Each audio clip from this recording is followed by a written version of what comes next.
10월 29일 말씀 묵상하겠습니다. 오늘의 말씀은 시편 37편 23절에서 40절까지의 말씀입니다.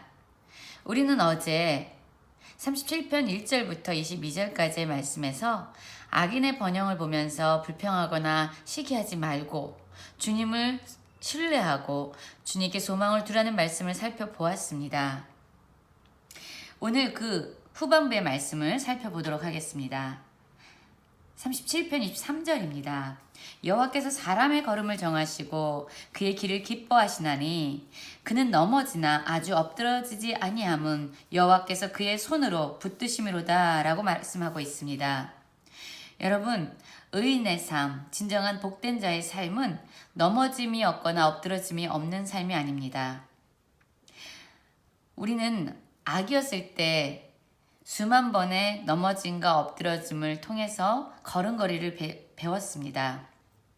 의인의 삶은요, 아예 문제가 없고 고통이 없는 삶이 아니라 고통이 있고 어려움이 있고 때로는 힘겨움이 있지만 그러한 순간순간마다 하나님의 붙드심을 경험하는 삶입니다. 여러분, 그렇죠. 아이가 걸음걸이를 시작할 때 수만 번의 넘어짐이 있습니다. 그런데 그 넘어짐의 순간, 엎드러짐의 순간마다 그를 사랑하는 부모님들의 일으킴을 그는 경험하고 붙들어줌을 경험하고 부모님들의 격려와 위로로 말미암아 그는 걸음을 배우게 되죠.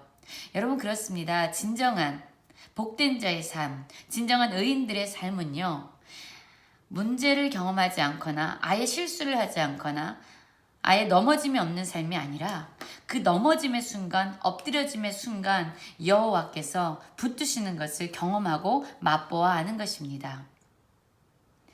25절에서 보면 이 시인은 이렇게 고백합니다. 내가 어려서부터 늙기까지 의인이 버림을 당하거나 그의 자손이 걸식함을 보지 못하였다. 의인은 버림당하지 않고 그의 자손들 역시 그 의인의 그 조상의 그 부모님들의 은혜를 입어서 걸식하지 않는다라고 얘기하죠. 하나님의 철저한 보호하신 가운데서 의인뿐만 아니라 그 자손 역시 복을 받는다라고 그는 자신의 경험을 이야기하고 있습니다. 26절에서 보면은요, 그는 이렇게 얘기합니다. 그는 종일토록 은혜를 베풀고 꾸어주니 그의 자손이 복을 받는도다. 여러분, 의인은 그가 가지고 있는 소유의 양과 상관없이 내가 얼마나 많은 것을 가지고 있느냐와 상관없이 그는 자신이 작은 것을 가지고 있든 많은 것을 가지고 있던 종일토록 은혜를 베푸는 자라고 얘기합니다. 그러면 이 사람들은 어떻게 자기의 소유를 기준 삼지 않고 지속적으로 다른 사람들에게 꾸어주고 베풀어줄 수 있을까요? 이 의인들은요, 바로 자신의 공급의 근원주가 하나님이신 것을 그들은 믿고 있는 자들입니다. 끊임없이 부어주시는 하나님의 은혜를 경험하고 있기 때문에 그는 축복의 통로가 되어서 은혜의 통로가 되어서 자신의 삶을 통해서 다른 이들에게 흘려보내고 있는 것이죠. 여러분, 우리의 믿음은요, 우리의 행함을 통해서 드러나게 됩니다. 야고보는 얘기했죠. 행함이 없는 믿음은 죽은 믿음이다. 그것은 가짜 믿음이라는 거예요. 믿음은요, 행함을 동반하게 됩니다. 의인의 삶은요, 자신의 공급의 주인이 바로 하나님이신 것을 믿기 때문에 끊임없이 베풀어주고 끊임없이 선을 행하는 삶을 살아간다라는 것입니다. 그런데 그의 이러한 복을 흘려보내는 삶을 통해서 누가 복을 받냐면 그의 자손이 복을 받는다라고 얘기합니다. 여러분, 자손이 복을 받기 원하시죠? 우리의 자녀가 정말로 복을 받기 원하십니까? 우리의 삶의 주인이 하나님이신 것을 붙잡고 신뢰하고 은혜를 베풀어주는 삶을 살아가시길 원합니다. 27절에서 보면 더욱 적극적으로 얘기합니다. 악을 떠나고 선을 행하라라고 얘기합니다. 그것이 하나님의 유업을 받은 자로 하나님, 영원하신 하나님과 동행하는 삶의 방법이, 길이 악을 떠나서 선을 행하는 것입니다. 왜냐하면 하나님께서는 정의를 사랑하시고 그의 성도를 버리지 않는 분이시기 때문입니다. 여러분, 하나님께서는 우리를 버리지 아니하십니다. 우리가 넘어질 때마다 우리를 붙드시는 분입니다. 또한 우리를 복주시기 원하시는 분입니다. 그분은 정의로우시기 때문에 우리가 그분을 신뢰하고 은혜의 통로가 되고 악을 떠나 선을 행하기를 바라시는 분이십니다. 29절부터 보면은요, 여기서도 계속 이제 의인이라는 말씀이 반복적으로 나오고 있는데요. 의인이 하나님을 신뢰하고 그분을 믿는 자들, 그분은 하나님의 기업을 받는 자들이라고 얘기하고 있죠. 30절에서 보면은요, 그 의인들의 특성에 대해서 말씀하고 있습니다. 의인들은 어떠한 삶을 살고 있을까요? 그들의 입은 지혜롭다라고 얘기하고요. 그들의 혀는 정의를 말한다라고 말씀하고 있습니다.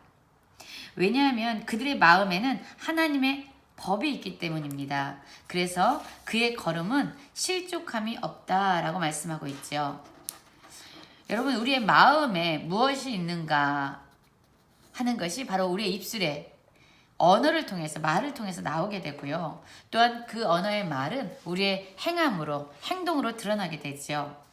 의인들은요, 그들의 마음에 하나님의 법이 새겨져 있습니다.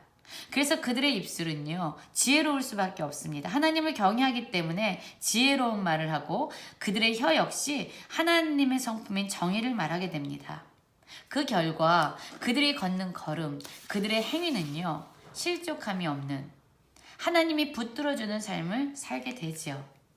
그에 반해서 악인과 이제 의인의 삶에 대해서 지속적으로 대조하고 있는데요.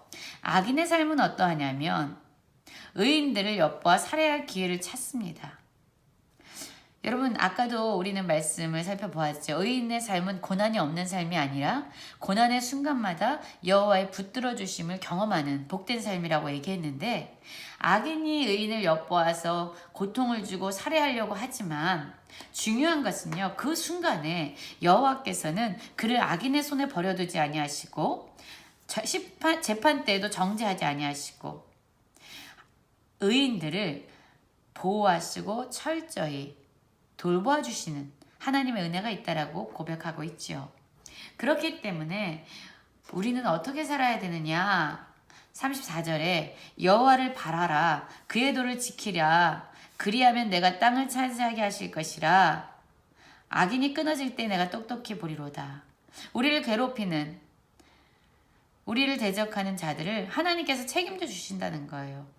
그들의 끝을 보게 하겠다는 거예요. 우리가 해야 될 일은요, 그 사람들을 보면서 불평하거나 시기하거나 원망하거나 절망하는 것이 아니라 그러한 상황, 고난의 상황에서도 여호와를 바라고 그분이 기뻐하시는 그 길, 그분의 법을 지켜나가는 것이 바로 우리가 해야 할 일입니다.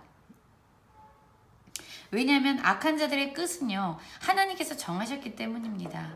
악인들은요, 어마어마한 세력을 가지고 있는 것 같아요. 나뭇잎이 무성한 것처럼 엄청나게 번영하는 것 같습니다. 그런데요, 순간 사라진다는 거예요. 순간 그들은 끝을 보게 된다는 것입니다. 여러분, 우리가 해야 할 일은요, 이 세상에 여기 기웃하고 저기 기웃하면서 세상을 원망하는 것이 아니에요. 세상은 불공평합니다.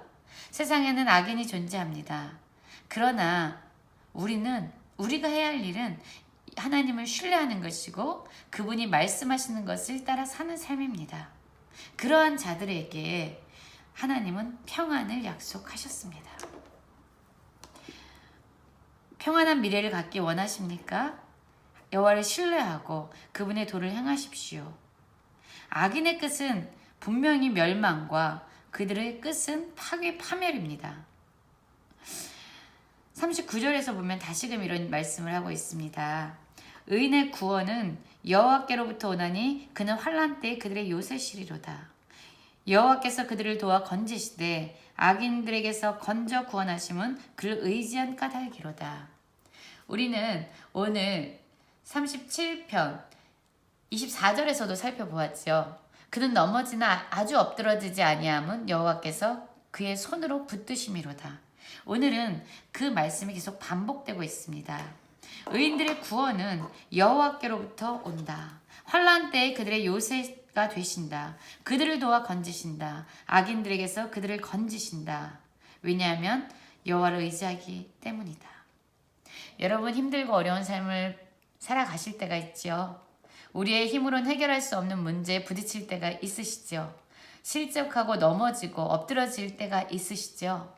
여러분 그 순간이 바로 우리를 붙드시는 여호와 하나님을 경험하는 순간입니다. 그 순간이 여호와의 구원을 맛보는 순간입니다. 그 순간이 하나님께서 우리의 요새시구나를 느끼게 되는 순간입니다. 그 순간이 우리를 건지시는 여호와의 전능하심을 보게 되는 순간입니다.